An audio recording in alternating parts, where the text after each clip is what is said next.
ഓം അമൃതേശ്വര്യ നമ. സാധന എന്നത് കുറെ കഴിയുമ്പോൾ പലർക്കും ഒരു പ്രശ്നമായി തന്നെ തീരാറുണ്ട്. ആ കുടുക്കിൽ നിന്നും ചാടാനായി മനസ്സ് പലതും കളിക്കും. ഒരിക്കൽ ഒരു ഭക്തൻ അമ്മയോട് ചോദിച്ചു, അമ്മേ, ഞാനിപ്പോൾ ആശ്രമത്തിലല്ലേ താമസിക്കുന്നത്, സദാ സേവനം ചെയ്യുന്നു, ജപിക്കുന്നുണ്ട്, ഇനിയും ചിട്ടയായി സാധന ചെയ്യേണ്ടതുണ്ടോ? അമ്മ തിരിച്ചു ചോദിച്ചു, അമ്മയെ നീ നിന്റെ ഉള്ളിൽ കണ്ടെത്തിയോ? സാധകൻ ചിന്തിച്ചു, അകത്തും പുറത്തും അമ്മയെ ഒരേ സമയം എങ്ങനെ കാണും?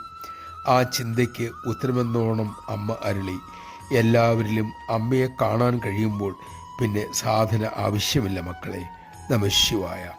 നീന്തൽ പഠിച്ചാൽ പിന്നെ പൊങ്ങുതടിയുടെ ആവശ്യമില്ല. അതുപോലെ ജീവിതസാഗരത്തിലെ പൊങ്ങുതടിയാണ് സമദർശനം.